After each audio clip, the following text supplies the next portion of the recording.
மாக்கோல கொழுக்கட்டைகள் எப்படி செய்யலான்னு பார்க்கலாமா? நம்ம கிச்சன் என்னதான் க்ளீனாக நீட்டாக ஆர்கனைஸ்டாக வச்சுக்கிட்டாலும் புது பொண்ணுக்கு கொஞ்சம் அலங்காரம் பண்ணாதானே அழகாக இருக்கும். அந்த மாதிரி நம்ம கிச்சனுக்கு கொஞ்சம் பியூட்டிஃபுல்லாக ஒரு கோலம் போட்டோம் அப்படின்னா பிரைடல் லுக்கோட நம்ம கிச்சன் பார்க்குறதுக்கு நீட்டாக ஆர்கனைஸ்டாக இருக்கிறது மட்டும் இல்லாமல் மகாலட்சுமி கடாட்சமாக மங்களகரமாகவும் இருக்கும். வாங்க ட்ரை பண்ணலாம். மாக்கோல கொழுக்கட்டைகள் வெள்ளையாக மட்டும்தான் இருக்கணுமா என்ன, இல்லை தரையில் போடுற கோலம் தான் கலர்ஃபுல்லாக இருக்கணுமா என்ன? நம்ம கேஸ் ஸ்டவ்லையும் கலராக கோலம் போடலாம்.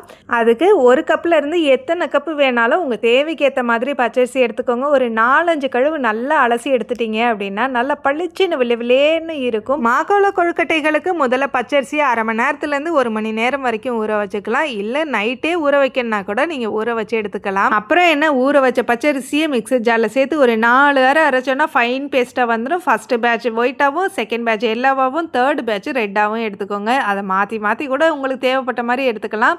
எடுக்கிற மாவு நல்லா திக்காக இருக்கிற மாதிரி பார்த்துக்கோங்க. லைட்டாக தண்ணி தெளித்தா போதும், நிறைய தண்ணி ஊற்றக்கூடாது.